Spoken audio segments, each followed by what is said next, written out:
Good evening, everyone. Can you hear me? Yes, very whispery. It's a very whispery environment. It's lovely to be here.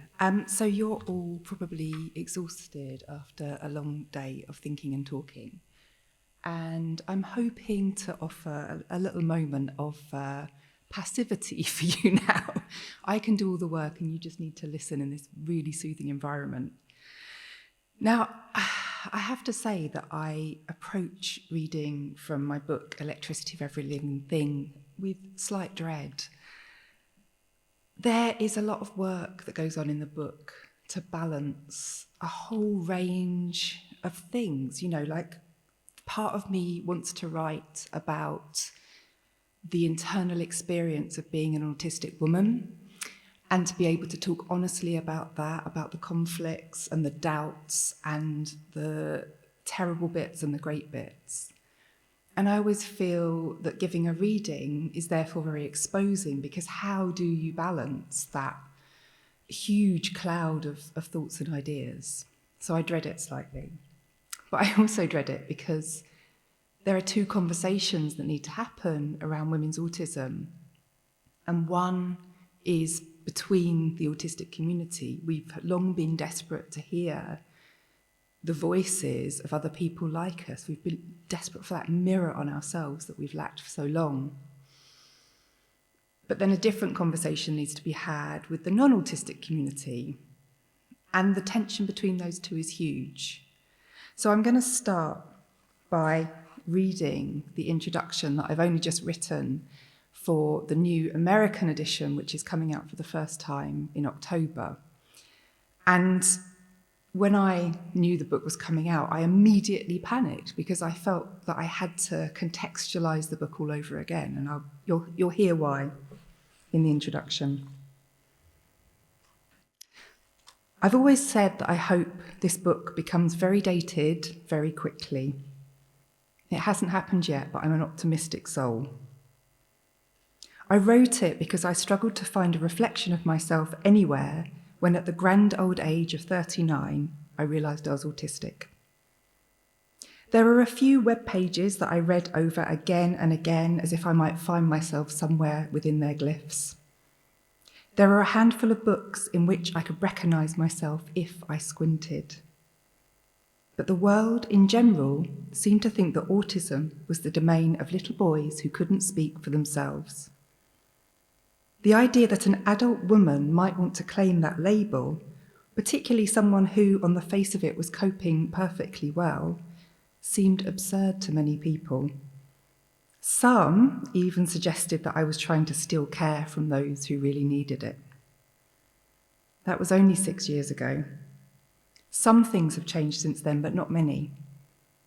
The sense of bewilderment that I describe in this book, the feeling of being lost in a desert of scant information, remains a common experience for late diagnosed autistics.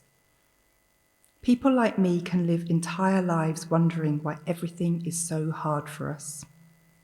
Doctors, teachers, and mental health professionals are still routinely unable to spot our autism, and their knowledge is often agonisingly out of date. The invisibility endures. My book, sadly, is very much of the moment.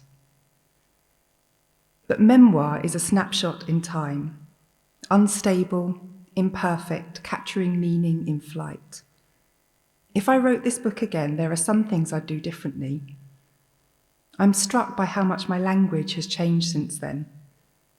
I no longer use the term Asperger syndrome at all, partly because of its origins in Nazi eugenics, but also because I refuse to separate myself from the broader autistic community in that way. As I was writing, the D in ASD, disorder, rankled because it seemed to me that autism was a state of being, a neurological difference, and not intrinsically a deficit. At the time, I reluctantly accepted that I had to use the standard term. Since then, I've adopted the more neutral term ASC for autism spectrum condition, and I invite you all to do the same. Language matters. Careful words foster change. I know you've all been thinking about that today. Now, I wonder if this mic can go a tiny bit lower, because I can barely raise my voice at all before it starts to feed back. That's better. I feel like I can talk now. Oh, that was more whispery than I planned. So, to start with, let's explain a bit about the context of the book. As it opens, I'm about to celebrate my 39th birthday, and something's amiss in a way that I don't understand, that I can't quite put my finger on. And my solution is a characteristic one for me, in that it's really extreme, and it involves press ganging everyone I know into helping. I decided to walk the entire Southwest Coast Path before I turned 40. That was probably less fun than it sounded. But here I want to kind of drop us in to a moment when I'm on the path. And I've always said that the process of walking that path led me to the realisation I was autistic. It opened up the space for me to think, and here's a sort of distillation of one of those moments. I walk, I think, to let my mind soar around open spaces while my legs get tired. Today, without any stimulating sights or sound, with only discomfort to distract me,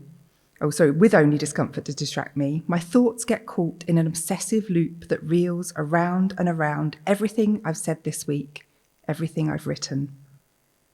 I sometimes feel as though social relationships are nothing more than a precious set of plates that I have to spin, and I'm bad at it.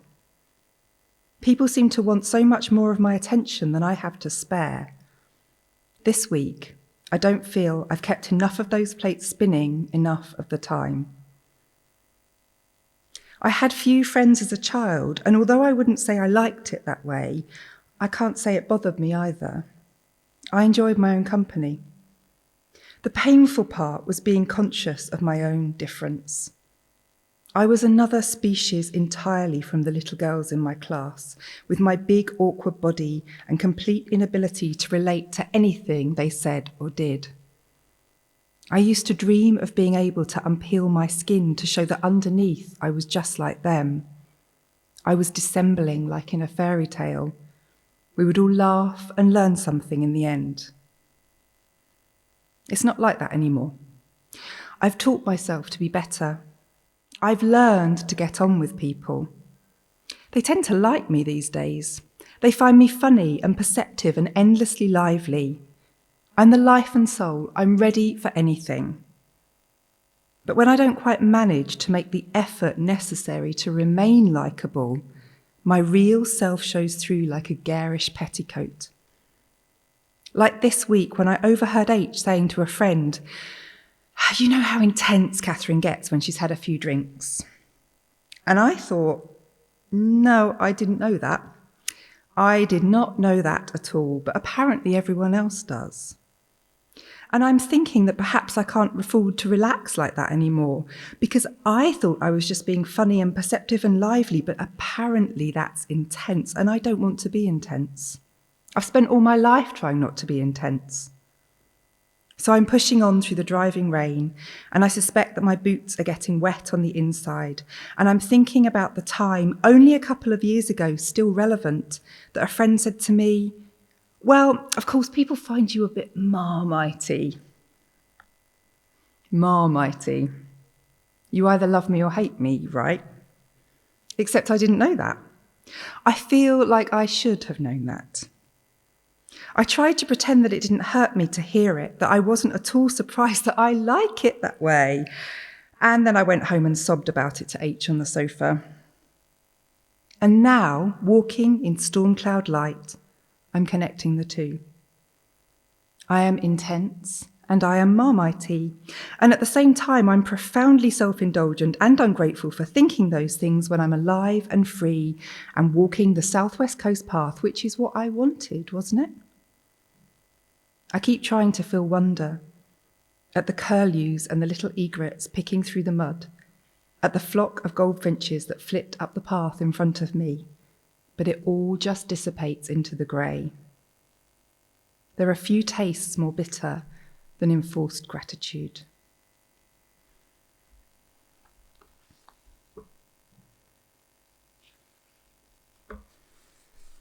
Okay. So, flash forward in the book, but back in time. After I finally come to realise that I can relate to an autistic woman that I heard on the radio, I start to reformulate my image of everything, really, about myself. And there's a moment where I chose to describe a meltdown I'd had. A lot of meltdowns were triggered for me when I had my son. I found it really hard to cope with the kind of intense, there's that intense word again, sensory stress and the demands. And sort of while being aware that writing about or describing meltdowns were a controversial thing, I wanted to try and describe one from the inside, from my own perspective. I'm standing on the Bethnal Green Road, having parked on a side street. Bert, a little over 18 months old, had initially opted to walk to the Museum of Childhood, but is now making this short distance look very long indeed. He wants, I know, to be carried there, but I've already spent the previous afternoon having my shoulder muscles painfully rearranged by a massage therapist for the 4th time since he was born. We can add that to a list of my failings as a mother. I get sick of carrying him around. He doesn't particularly cooperate when I do. Everyone says I should get a cloth baby carrier, but they make me feel as nauseous as every other maternal accoutrement. Too close, too encumbered. I want him cleanly, distantly in his pushchair. Bert has other ideas. He's screeching and flailing his arms and tensing his body into a stiff, straight line that we have come to call planking. Not the amusing internet meme, but the passive-aggressive toddler strategy applicable to pushchairs, high chairs, car seats, and anywhere he doesn't want to be at that specific moment. Bert, I'm saying, Bert! And I'm trying to make him bend in the middle by slotting him in sideways. I manage to catch his little arm into one of the straps, but he throws it off as soon as I grab for the other. I can feel the blood rising in my head, my ears singing. I am the flustered mother in the street, the one who's unable to deal with her child calmly and competently. I love him. I love him. I want him to be happy. I don't want him to be upset like this. When he cries, I can't hear anything else. It's agony. I lose all perspective. H, who has been standing quietly behind me, says, "Do you want me to have a go?" And at that moment it breaks, the thing that I was trying to stop from breaking. It's like an atom bomb to the brain. Everything turns white and I am blown into fragments. My ears are full of static and my vision isn't even there. I have crashed. I am rebooting. Stand by. Stand by. I realise only as I'm coming out of my reboot that I am shouting, "Fuck off, leave me alone," at H, who is heartily sick of my shit these days. He crimps his lips together and just walks off, away from me, left standing in the street. I'm still shaking and sweating, the adrenal aftermath of the whiteout. I'm sorry already. It's receding now, but I can feel the crystalline tide mark of it in my throat, a brackish memory. "Don't," I call out, "please," and I can hear that he's heard me because his shoulders tense into a hard square. I pick up Bert and trot after him down the street, pushing the buggy with one hand, my legs unsteady. "Stop," I say, "please," and I can't grab for his sleeve because my hands are full, so I incompetently crash the pushchair into his legs instead, which only makes him more angry. God only knows what Bert makes of this, of me and my total pathetic inability to cope with the simplest of tasks. Nobody else seems to find this so hard. "Please," I say, I'm sorry, please stop for a moment." He suspects me of something here, I can tell. He smells some new shift of self-pity taking over, which he will have to deal with. "I need to explain. Will you just let me try to explain?" He takes Bert and I fall into place beside him, pushing the buggy, which is now so light that it skips at every crack in the pavement. I need to try to explain what's happening to me when I go like that. Every instinct I have wants to flip this over, to make it H's transgression, which we will agree to say no more about. But it is not. It is mine, and I know it is. It's like I get taken over, I say. When he's upset, my whole head echoes and it builds, and then I kind of explode. I noticed, says H. I mean, I explode inside. It's like losing consciousness. It's like the time I hit my finger with a hammer and woke up flat on my back. It's that much. It's that bad. Everyone feels like that. Everyone finds it awful when they cry. That's just the thing, I say. I don't think it's the same. I've watched other people and I don't think it's the same. I don't think I'm the same. I don't seem to feel the same as everyone else anymore. He sighs. I should probably get help, I say. I know I should. Then get it, he says. He's gruff, but I know he's already forgiven me. He doesn't really have the constitution for arguing, and I'm grateful for that. I lean my shoulder into his arm, and after a while, I feel his hand reach up to rub my back, almost absent-mindedly, almost out of habit. So the next section is something of a special request, and I can see why after the conversations you've been having today. This is the moment when I had to go and tell my doctor. And it was pretty hard to get into that room. It was a pretty difficult conversation to raise. It's, not quite like telling someone that you've got armache. And so I had to find a way into the conversation, and I describe it like having the worst exam nerves ever, never having experienced exam nerves in my life because I love exams. That could have probably diagnosed me in and of itself. I should have just told him that. It would have made it way easier. But here's how this one went. So, he says, how are you today? Very well, thanks. Great. What can I help you with? Where does this start? How far back? I've been finding life very difficult since I had my son. A discreet glance at the screen. He's 3.5, I say. I realise I've left it quite a while to say anything. Tears are here now. I didn't expect them so soon. My voice is clouded. Sorry, I say. Take your time. It's just that, I had mental health problems when I was a teenager, and the treatment was awful. His face collapses into a frown, but I think it's a sympathetic one. Oh, he says, the way we care for teenage mental health is dreadful. I didn't expect this. I didn't expect sympathy for my own sense of dislocation. I think it's probably got better, I say. I don't know, he says, and I want to ask him what he sees, what he knows, what it feels like to know you're part of a system that doesn't always help. Well, I say, I suppose it's put me off ever mentioning it again. I felt for years after like nobody heard me when I said something was wrong. Something like that gets put on your record, and the first thing anybody sees when you come in. That's why I didn't say anything when I had the baby. I was too afraid. My voice is a whisper. I don't know how to say this. So what about today, he says. It's always been anxiety and depression, and I don't think it's that anymore. I used to believe it, and now I don't. I'm anxious, yes, but I'm not depressed. I'm actually a very happy person.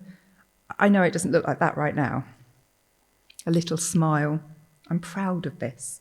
I like to think I can always help people along, even when I'm being difficult. But then autistic people aren't supposed to have a sense of humour or any empathy. I keep hearing that. What am I again?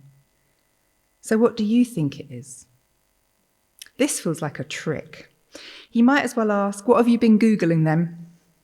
Doctors must get sick of this, their patients quoting search engine results as though they can replace years of medical training and lead to something more delicate and nuanced than anything I can glean from 10 minutes on WebMD. I never Google before I come to the doctor. It's a point of honour, a mark of respect for their greater expertise. But here I am, sitting at his desk on the say-so of a voice on a radio show and a gut instinct that I am one of those people. It isn't enough. I know it isn't enough, but I find that I've said it out loud. Asperger syndrome, he says. A perplexed look. Can you talk me through why you think that? And I do. I talk about spending my days under assault from light and smell and noise, how the chaos of people sends me skittering for cover. I talk about how I can't bear to be touched and how I get physically sick, shivering, aching from social contact. But, he says, and it takes me a while to realise that this is a statement in itself, a general proclamation of objection. He's scrolling through my notes again, and I know he's hunting for something, some kind of a marker or a sign. He's a little excited, I think. This is different from the diagnostic mundane. It's a challenge. I am a challenge. Okay, he says, take me through this. I've been seeing you in here for years, and you have never once struck me as autistic. Quite the opposite, in fact. I'm good at that, I say, fighting back no small amount of pride. I had no idea he even remembered me from one dreary visit to the next. I always try to be as unobtrusive as possible, not to make a fuss. I learned how to act normal when I was a teenager, bit by bit. I watched other people and worked it out. But your eye contact's good. I learned that too. I still have to remind myself every time I talk to someone. I don't really like it, but I know it's what I have to do. Is that true? I can't tell. It's impossible to tell. The habits I created are so long learned that I barely notice them anymore. Yet now I'm checking in. I can feel the urge to let my gaze slide off to the right of his head, and I can feel the electric tingle of his eyes on mine. I look at the ceiling. People with AS often say that they can't make friends. Is that true of you? No, I say. I can make friends. It's another thing I learned. They tend to drift off, though, and I don't understand why. I sometimes catch myself being boring, just talking at people and not noticing they're not engaged. I don't mean to. Or I offend people. I say things that trample over their sensibilities, and it's not intentional, but not everyone can handle me. My life is littered with broken friendships. I'm embarrassed to say that because I try so hard. I'd say that too, though, he says. About myself, I mean. We all fall out with people. Yeah, I say, but I get the impression I'm considered to be particularly difficult. But I do have friends, long-standing ones, good ones. I can't admit to them here. If the diagnostic criteria is that I am repellent to people, then that's what I'm going for. It's partially true. I'm repellent to most people most of the time. Other people, I think, adore me, if perhaps find me a bit of a strong flavour in large doses. I can't tell if what I'm saying is real or if it's just an improvisation I'm making on the spot, a truth for this moment. I don't know the answers to these questions. I'm confabulating. I want him to believe me. What about your childhood, he says. What were you like as a child? What do you tell here? Which parts are true? I don't remember much about being a child. It was just a phase that I needed to pass through. It was concluded that I was a hyperactive child, and so we avoided tartrazine. It didn't make much difference. I was capable of lashing out at children and adults. My temper was legendary. I grew up as the only child of divorced parents, and people assumed, I think, that this was the cause. I was fiercely protected by my mother from the injuries of the outside world. Information leaked back to me anyway. Invitations to parties that were skipped, comments from other parents. They hurt her more than they hurt me. I was oblivious. I didn't have close friends. I hung around with the other little girl that my mother took in after school, but she clearly hated me. My mother said it was a bit like having a sibling. At school, I sat with the quiet, nerdy boys at lunchtime, or, if they'd let me, worked through maths problems and science cards. I did everything early, precociously, walking, speaking. I had to be held back from reading on the advice of the health visitor. It wasn't considered good in those days to just teach yourself to read. The moment I got into reception class, I read and then read everything on the shelves. I read every piece of information in the school and wrote it and made it into fractions and decimals and anything else that I could learn before I hit the limits of that place. I can only imagine what the internet would have given to a child like me. The limitless information, the astonishing networks of knowledge. I don't tell him all of this, but I tell him some of it. There is too much to tell. He says, and then, almost to himself, that's the classic case history of a child with Asperger's. He shakes his head. It doesn't fit. It doesn't fit at all, what he sees before him and what he's hearing. He's confused. I feel like order is breaking down, a defeated sigh. I mean, I see your husband in here sometimes. What does he think? He thinks it's true. He thinks it all fits. He puts up with a lot behind the scenes, I think, and he's kind of relieved that it has a name. My doctor looks at me, looks at his screen, looks at his hands, and then he does something extraordinary. He says, "Fuck. Fuck. I never would have thought it." I don't think he says it to me. I think he says it to himself. I love that bit. I loved making a doctor say fuck.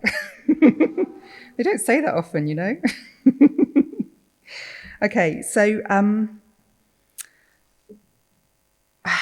as the book moves on, and as I start to come to terms with this idea, this new idea of myself, which I won't pretend wasn't painful and difficult at first, I begin to start to try to picture what life will be like as an autistic person. And of course, that is in the face of not much information and not many models to follow. And so I started to look at other difficult people who'd found their way to the sea. I look at the life of Jean Rhys, who lived out her days throwing milk bottles at anyone that approached her door, which is a sentiment I can really get behind. I looked at a few other Cornish eccentrics. And I want to read you this little section, which is not about Devon or Cornwall. It's about Australia. And I suppose, wanted to share with you some of the way the book uses the metaphor of the landscape to think about what it is to be treading your own path. Imagine for a moment that land isn't divided up into areas, but into paths through. So you cannot put a fence around a piece of land and call it your own. You can only join the dots between significant places, a gate, a bus shelter, a tree. If this join the dots comes full circle, gate, bus shelter, tree, gate, then all you have is a circular path. The space inside the circle does not belong to you. You have no more ownership over your back garden than over your journey to work. You cannot buy or sell land because its only use is in providing scenery to pass through, and nobody has any interest in standing still. All that you possess is a way of travelling, a route. And each route is your own unique sight line on the rest of the world. Many other paths will cross it, but only you can walk to its full extent.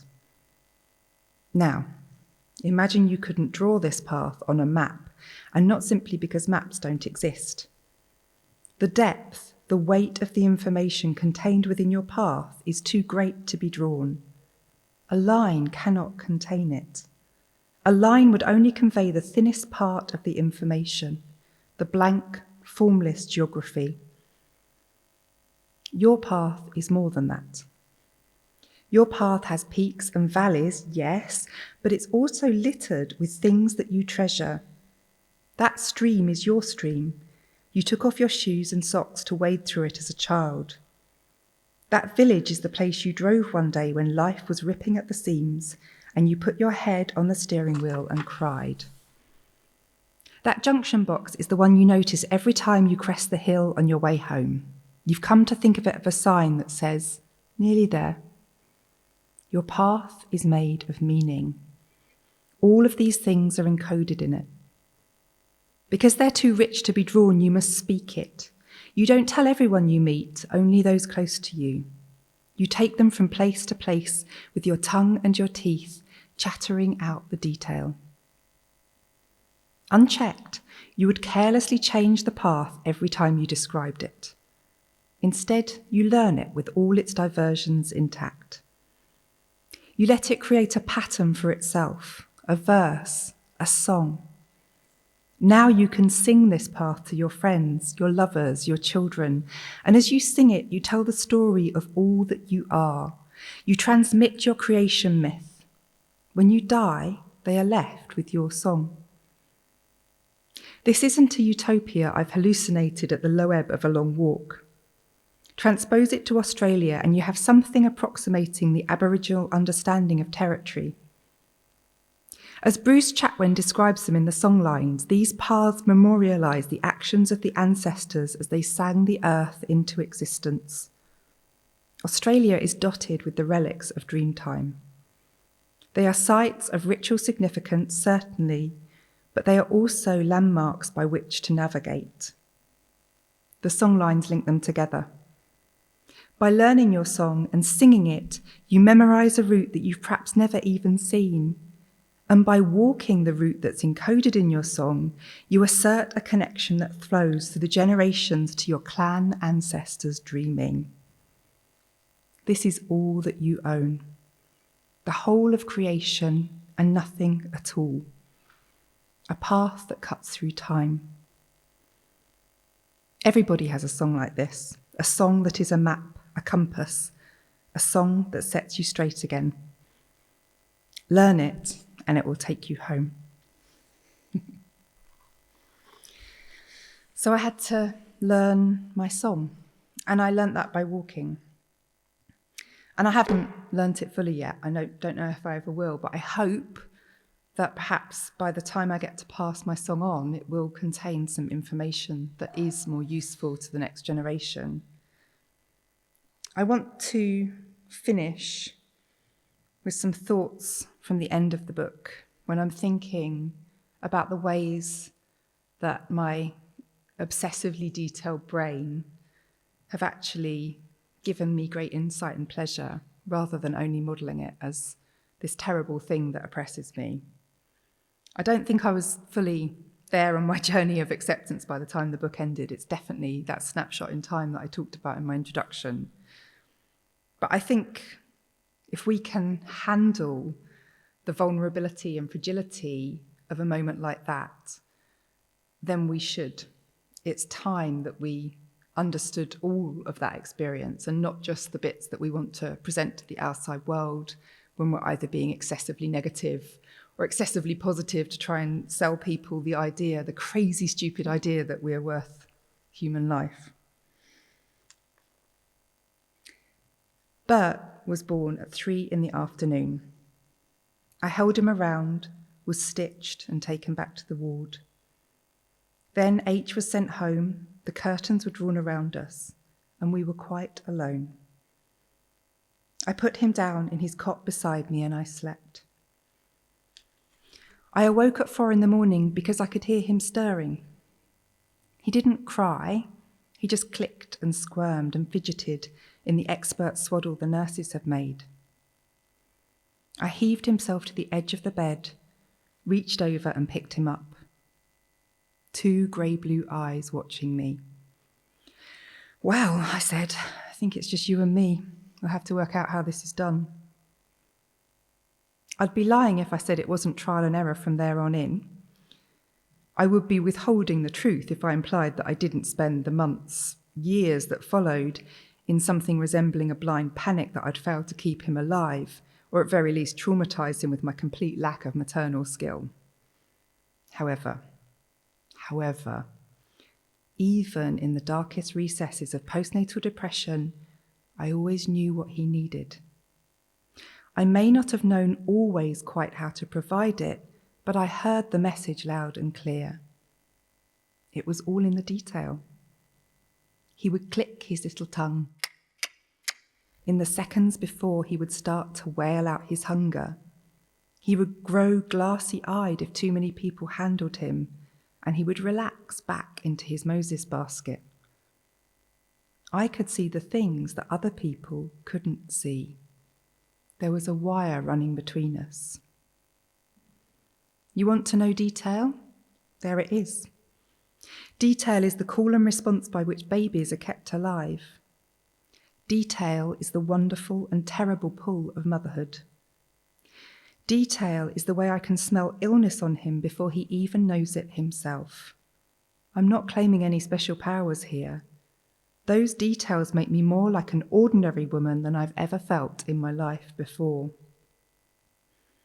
And if in other circumstances my brain misfires around detail, then there is also a counterpoise in which my level of detail is glorious. I have the privilege of walking through a wood and hearing the song of every individual bird, of being unable to avoid hearing it even if I tried. I have the privilege of being overcome by the scent of bluebells in May, by the deep mulch of damp leaves in November. I have the wonder of noticing every tiny, writhing, burgeoning thing in those roadside verges in Devon. And this year, since I've been walking, I've learnt to name them and to notice how they change across the year. I've seen how the umbellifers throw up tight green stemmed with clumped heads in the spring, casting out white flowers in the summer, and then drying to rusty starbursts in the winter. I've watched how the blackthorn bursts into white flowers from indigo twigs and then ripens sloes between its leaves. In my own street, I've finally noticed how privet hedges flower in the late spring and have savoured its scent for the first time in my life. Detail is not the problem. It is a life lived without it, among flat modern surfaces and the eternal bright light of the warm indoors, that is making me sick. Thank you for listening. I'm going to invite you to have a little bit of time with the display now, if I can turn these lights off.